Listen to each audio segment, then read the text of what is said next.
Times is what, 99? Or no, 2020. 2020. Yeah.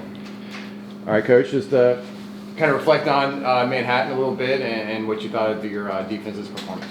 Yeah, it's obviously frustrating anytime you don't get the outcome that you prepare for and you work for, and at some point you felt like over the course of the game you're kind of earning or building towards that, and then for a long stretch of the game, specifically middle eight, as you surround halftime and extended, just really disappointed in how we performed, and so you take ownership in that. And then at some point, towards the end of the third quarter, there was a fight that showed, and I'll say kind of showed back up, which that's the alarming part, right? And part of the messaging to the guys was that fight was available to us sooner, and why we maybe lost it in some of those what ended up being critical moments is something that from a coaching standpoint you got to look at, and obviously from a player standpoint you got to do the same, but fought to the end, which is a big deal. And if you're not careful, you completely dismiss it because you lost, and you just focus on the negative, and there's plenty of negative to go around. But next time around, you fight and you find yourself in a one-score game, and maybe you get a takeaway there, and there's an alternate reality that we'll never know about because we didn't play good enough football. But the fight matters. So disappointed. Obviously, a lot of credit to. I know K-State's a good football team that wasn't playing very well, and we allowed them to play well, and they did just that. Alex, how concerning was the run game, the run defense for you guys? I mean, Dylan Edwards was able to get some big runs and things like that. They were able to kind of just get some big yards on that. How concerning is that for you guys? Well, it is a concern, and it's one game, and you got a limit to that, and you can come up with all the checkers that can be, should have been in place, and in some cases were in place, and we just didn't make the play, and that's reality, and credit goes to again to the opponent. But you can't dismiss that. You also can't go, well, if A, B, C, D, and E would have happened, we would have stopped them. That's called making excuses in a very kind of clever way. And the yards are the yards, and the plays happen, and so you got to learn from them, and you got to look at through the lens of, is there something we can do structurally to help the guys? If you got an edge run, okay, how do we keep an edge? And we've done a pretty good job of that, for the bulk of the season. But it only takes a couple, especially in third and shorts or fourth and two, and you see two unblocked guys. They got one blocker and two unblocked guys, and man, we got to win those battles. When the math's on your side, you got to win. And then 75-yard run. I mean, you just want to vomit when you see it. It doesn't get any easier to watch. And there's a number of different, we can't run around blocks. And we got to find a way to knock it down. One of the things we've talked about a lot, the guys have done a real nice job of knocking things down so things don't turn to fatals. And in some cases too, I guess maybe unfortunately, is some of these lessons they don't quite hurt enough to change some behaviors until it happens in a game. And so we got to make sure that we learn from those and make sure moving forward that we recognize what the job descriptor pertains to, whether it's a gap or leveraging on the perimeter or chasing a guy down with effort. There's a reason we came up with that job. If that wasn't going to help us, we wouldn't have asked you to do it, type of thing. So no, it is alarming. It is alarming. But you also, new opponent, new challenge, and we don't get credit for the good stuff we did, and then we don't get smacked in the face again by the next opponent just because it happened last weekend. So, but we got to get it corrected. There's no doubt. Aside from Dylan Edwards, obviously breaking some big runs, Avery Johnson had some big runs as well, and not going against the Kansas team with a very mobile quarterback in James Daniels. How do you plan to contain him and work on keeping the QB in the pocket? Yeah, and that's just it. Is one, you can have a plan for it. The second thing is they get a vote. In terms of how they react to some of the things that we're doing, and then sometimes it ends up being just from an athletic standpoint a positive for an individual player with some unique or elite traits, and that's it's been a long time the advent of athletic quarterbacks, so it's not unique, it's not rare. Some guys obviously certainly are better than others and have a knack for it and some of those things, so it's going to be a challenge. Last week we failed. Major challenge this week, and again, it's one thing if you say, well, all he can do is run. It changes your kind of mentality a little bit when he can also airmail that thing down the field, and so you're not going to have extras, and that's why offenses have a tendency, and these offensive coaches have a tendency to try to recruit or draft athletic quarterbacks for a reason, because it just gets the math completely skewed against you defensively. So plan is just that. Is we've got to do a better job of rush lanes. We got to respect that. We have to understand that we're not the only guy on the field. When you're out of rush lanes or you lose leverage on the perimeter, then you do become the only guy on the field, or you just created that scenario for somebody else. And so you try to simulate it. It's very difficult to do so, and so this will be a massive challenge this week. And he's been tearing up people for a long time in this conference. UCF cuts it to 10-7, and then Kansas State bounces back pretty quickly. What was most frustrating about seeing how that drive took place? Yeah, and that's the thing is you got to, the complementary football, and it's a nice tagline, and it comes in waves and different phases, and sometimes it doesn't necessarily announce itself. Other times, like you're mentioning, like one of those moments, okay, let's settle in and find a way to get a stop, or better yet, let's go get a takeaway, and let's try to get some momentum and put ourselves in a situation where we get the ball back to the offense. And when you fail in those moments, again, it's just that momentum piece that can be damning. And then my argument against that is, okay, so what if it goes 14-10? Is there anything that would suggest we're immune to being down 14-10? Or even if it ends up being 21-10, okay, now we get a stop. You can't be a revisionist in the moment. That happened. We got to move on, and we got to find a way to get the next one. So they're certainly critical, but it is something too that we had to kind of I guess set our jaw much sooner than. That's the most concerning thing to me in that moment, was not just a singular drive, because I agree with you. Okay, here we go. Let's find a stop and kind of put the crowd maybe at the sense of panic, and maybe that's a trickle-down effect to the opponent. When those moments don't happen and you miss them, makes it very difficult, and it's just me that gets flipped back the other way. But again, I can't emphasize it enough that was one moment, and you lose that one, and you got to find a way to win the next one. And again, that's the concerning part when it starts stacking against you. Coach, your defense was able to attack early, pounce early with the 2 turnovers in those first 2 drives. Of course, Kansas State was able to get some momentum after that, though. But given that early momentum, how can you maybe be able to sustain that attack mindset throughout longer, especially considering your unit was on the field for so long? Well, and that's just it. In some games, it goes that way. And, you see that first quarter, and it was a back and forth, again, not necessarily points-wise, but just a, both teams slugging it out. And sometimes that includes longer drives on our part. Sometimes it include longer drives on their part, and you find a way to keep them out of the end zone and make them count in threes, or find a way to get a takeaway.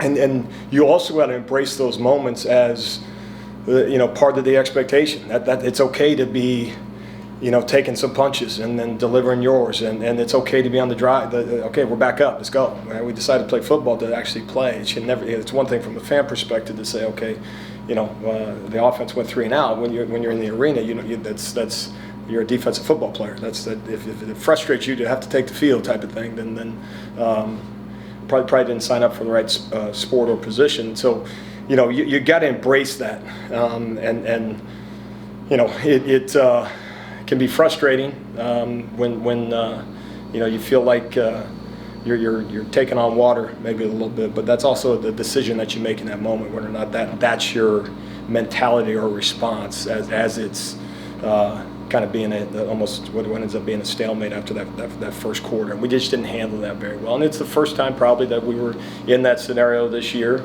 But we're, one of the messages is, my hope would be at the end of the first quarter every week that we can look up the scoreboard and then we're somehow, even to in a possession on one side. That's the game, that's the sport, and we got to make sure that it doesn't initiate some type of panic response in us, and maybe we felt that a little bit. Coach, you talked on Jalen Daniel and how to contain him, but also Kansas has a lot of wide receivers that are offensive threats. So I want to talk about that air game. Talked about the rushing game being a little lackluster last weekend, but how do you attack Kansas wide receivers? Yeah, and then the easy answer, you got to keep them obviously in front of it. You got to make sure that when they direct the ball downfield, that you're positioned top down, that you can say 50-50 ball. It's not always necessarily that case, but you got to win your share. You have to make sure that with all they do offensively, that you're not just giving them free targets. Where there's a play fake in the backfield and some specifically off of play action, the quarterback turns around and there's someone running down the field scot-free. I mean, you can't give them. It's hard enough to play defense without just handing the team points or yards specifically through the air. And so you see speed on film, and so it's the fatal deal, man. That catch can turn into an explosive very quickly, and so you got to be disciplined that way. It also speaks to, okay, well, how many eyes can you have on the quarterback if we're supposed to, be on top and making plays on the back end as well. So that's why they're good at what they do. That's why their stats are what they are. And our antennas are up, believe me, and it's hard to simulate. You go through practice with scouting, our guys give us a great look, and they're working their tails off. But what you need them to do is run 40-yard dashes every single play to really simulate. And the answer is you can. And again, at the same token, you need a scout team quarterback run a 40-yard dash every single play too to simulate that piece. So, it's a real one this week, and but it's also what you sign up for. It's an exciting challenge for us, and one we got to swing back at. How would you evaluate your secondary after 4 games, and also how they were able to absorb the loss this past week of not having DJ Bell, not having Jaden Williams? Yeah, and that's one of those things that over the course of the season that's going to happen, and guys got to respond to whatever roles they're given. It's also for some guys that just makes their rep count go up, especially if there's a drop off in terms of the depth behind it. So part of the messaging for the guys that we're not able to put in the game is like we got to prepare and practice better, so we have the confidence to get you in, so that we can absorb some of that. But I think certainly from a body on body standpoint. It would be plus at this moment. And you watch it and you're like, okay, we're in a position that the ball was directed downfield. We can make some plays. And in a couple instances where there's a simulated pressure, like a zone blitz or something like that, and they guess right on an RPO. That's more call than kid. And so you got to make sure that you're not forcing calls from a coordinator standpoint, which sometimes if you're not getting pressure and some of those things, you have a tendency to do. This call will create a play, and inevitably history tells me that a lot of times it goes the other way against you, type of thing. So, short of that, I thought they did a pretty nice job. And again, I keep highlighting we got to be knockdown artists on the back end, and we missed some opportunities to do that this past week, both in the run game and in the pass game. They catch it in front of us. We tell the guys catches don't beat you; it's catches and runs and obviously the home runs that ultimately get you. Like Scott said yesterday that he thought the defense was on the field way too much in the early parts of the game. He wanted to get you guys off and get you guys some rest. Were you pleased with the rotation that you guys have been able to have to maybe help get some guys a blow here or there when it's needed? Yeah. I think at some spots the answer would be yes. At other spots, been disappointed.